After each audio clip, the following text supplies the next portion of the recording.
Olá, bem-vindo a mais uma aula do nosso curso Blender Total. Eu sou o Josias. Iniciaremos agora o nosso estudo sobre as texturas aqui no Blender. Antes de ensinar os botões para vocês e onde apertar aqui na tela, eu vou ter um trabalho com vocês rapidamente um pouco teórico. Eu creio que isso é plenamente necessário porque você precisa ter uma bagagem teórica para julgar o que deve ser feito, nos próximos trabalhos que você for fazer. Eu te ensino aqui a aplicar uma textura nesse cubo para ele ficar parecendo madeira e te dou já a textura pronta da madeira.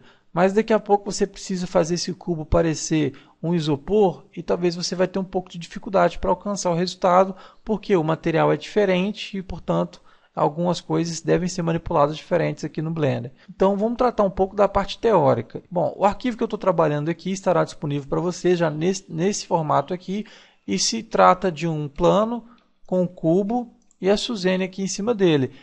Inicialmente é o mesmo arquivo da iluminação que a gente trabalhou. Então se você fez aquele arquivo de iluminação, você pode continuar dele e trabalhando com o mesmo arquivo para a gente aprender então a manipular as texturas.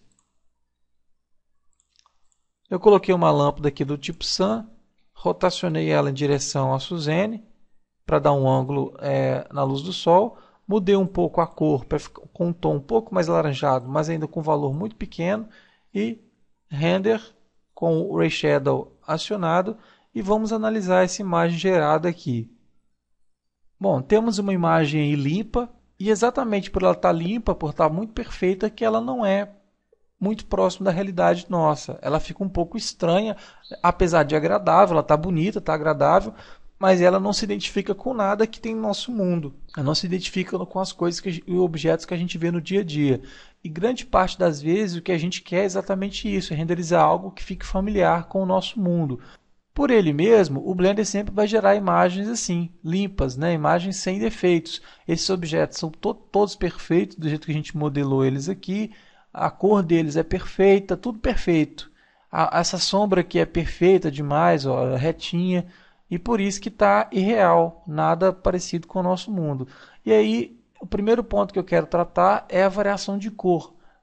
Esse objeto aqui, que é o plano, ele está com uma cor muito uniforme. O que está diferenciando aqui talvez seja uma área está mais iluminada, porque o sol está inclinado, uma área um pouco menos iluminada, sombra aqui por causa desse objeto, mas no geral a cor dele está muito uniforme. Ó, nessa área que está recebendo menos iluminação, a cor dos pixels que estão nesse lado aqui, elas estão muito parecidas com os que estão aqui do outro lado, gerando uma imagem muito uniforme. E isso acontecendo em toda a imagem, inclusive para esse cubo e na Suzane. A gente dá um zoom aqui, ó, a cor dos pixels dessa área iluminada é exatamente a mesma cor aqui.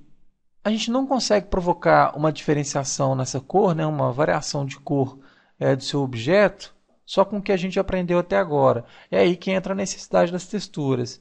Texturas são de dois tipos principais aqui no Blender. Ou ela é gerada internamente, ou o Blender utiliza alguns algoritmos e técnicas de matemática para gerar as texturas, por exemplo, simular uma madeira. Aí você usa uma textura chamada procedural, que é gerada internamente no Blender, para tentar simular uma madeira. Ou então você traz uma imagem externa, chamada também de bitmap. E você insere então essa imagem bitmap no Blender e aplica ela nos seus objetos. Então a teoria é o seguinte, a gente vai pegar uma textura.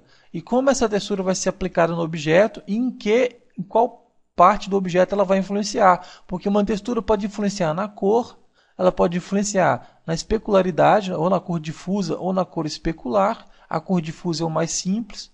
Aqui essa cor difusa desse objeto está definida aqui na guia shading com essa cor aqui, ó. Mas a gente pode ter uma outra textura influenciando nessa cor.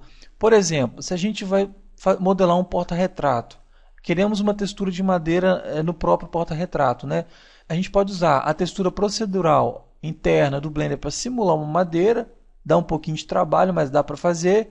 E essa textura simulando madeira, ela é aplicada aqui na cor difusa desse objeto.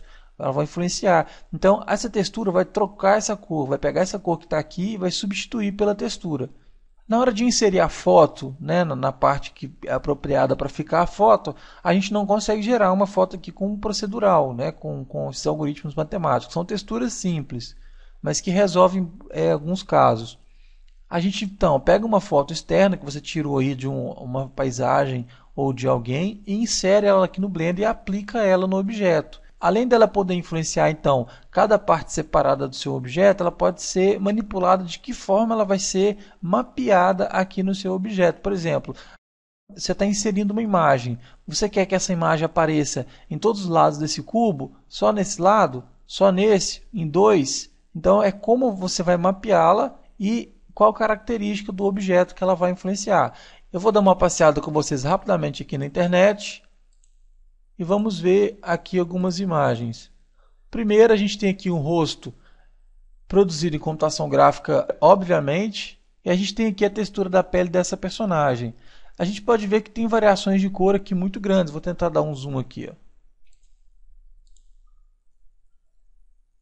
A gente tem as variações na cor da pele, às vezes um tom mais amarelo, um tom vermelho, alguns pontinhos aqui de sardas. Aqui no olho, por exemplo, a gente tem variação de cor imensa, nos cantos mais vermelho. Aqui na boca, mesmo na parte do batom, tem variações de cor. Se a gente der um zoom aqui, a gente vai observar, por exemplo, essa parte aqui do brilho é obviamente que é um pouco diferente. E se a gente fosse aplicar um material básico nesse personagem, ele ficaria com cara aqui da Suzane, ó, com uma cor uniforme. Ainda que você pegue uma cor parecida, com um tom parecido aqui, ele vai ficar com o mesmo tom ao longo de todo o objeto. Então, com uma textura, você dá essas variações minúsculas aqui na cor e que garantem o realismo apropriado. Além de você poder mapear uma textura para influenciar na cor do objeto, você pode mapear também para influenciar na cor especular. Se a gente observar onde que está batendo luz aqui nesses objetos, tende a ir para branco, para a cor branca. Porque aqui na reflexão especular está branco, eu vou renderizar com uma cor vermelha. Ó, especular vermelho. Então, na hora que eu renderizar esse objeto, onde está batendo luz e for reflexão especular, ficaria vermelho. Não está ficando porque aqui o meu especular está 0, mas eu vou aumentar aqui um pouquinho.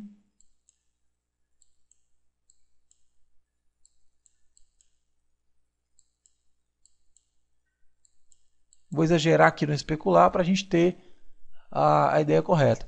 Onde está batendo luz, ele está ficando com essa cor avermelhada. O padrão vem branco aqui. Uma outra relação é o seguinte, se a gente pode pegar uma textura para influenciar na cor difusa e ali alterando a cor desse objeto aqui ao longo da imagem, conforme a gente observa aqui no rosto dessa personagem. E a gente pode mapear também uma textura para cor especular, e onde está batendo luz, em vez de ficar esse vermelho aqui, ficaria a imagem. A gente pode observar também que os objetos eles variam a sua especularidade ao longo dele. Por exemplo, aqui no rosto humano, essa parte aqui, por ficar mais engordurado, nessa parte aqui, a testa também, ela tem uma reflexão especular mais alta do que outras partes. Por exemplo, aqui na região próxima do queixo, tem uma reflexão especular menor do que aqui, nessa parte. E na testa, porque aqui é acúmulo de gordura. Então o brilho fica mais intenso nessas partes. Então a gente pode pegar uma textura para dizer o seguinte, aqui vai ter reflexão especular e aqui não. E a gente tem aqui um exemplo de mapa especular para um personagem. E aqui nessas regiões que está branco, a especularidade é mais alta, em torno do pescoço, que há acúmulo de gordura também. E onde tem pelo, especularidade nenhuma, e portanto preto. O Blender vai pegar esse material e vai entender que aqui ele tem que provocar especularidade e aqui não. Esse mapa não influencia na cor. Ele não joga essa cor em cima do objeto. Esse mapa não é atribuído ao canal da cor difusa e nem mesmo à cor do especular. Ou seja, onde bater o brilho não vai aparecer essa imagem. Essa imagem está dizendo onde que deve aparecer brilho e onde não. Então esse mapa aqui é uma textura que está sendo mapeada para dirigir as regiões de especularidades no objeto. E só por alto, para dar uma ideia geral, as texturas podem influenciar então a cor difusa, a cor especular, a região que vai ter especularidade ou não, a cor do espelhamento, qual região vai ter reflexão e qual região não vai ter reflexão, qual região que vai emitir luz, qual região que não vai emitir luz, regiões transparentes onde não vai ter transparência e também ela pode influenciar no relevo do seu objeto conforme eu havia dito. Só para exemplificar rapidamente, eu vou aplicar uma textura já feita aqui, procedural, do tipo Clouds. Eu vou explicar passo a passo depois como a gente trabalha com essas texturas. Eu vou aplicá-la aqui rapidamente no canal da normal e vou aumentar o slide aqui que indica a intensidade com que essa textura vai influenciar nesses nossos objetos. Eu vou renderizar agora e vamos ver o resultado. Agora a textura do tipo Clouds, que é uma textura procedural, está influenciando no relevo do nosso objeto, no caso afundando. Onde é preto, aqui ó, na região onde é preto, ele está afundando. E ele pode ser o contrário, onde é preto ele vai puxar para fora. Vai fazer um alto relevo. E o valor aqui do slide é a intensidade com que ele vai aplicar essa textura no nosso objeto.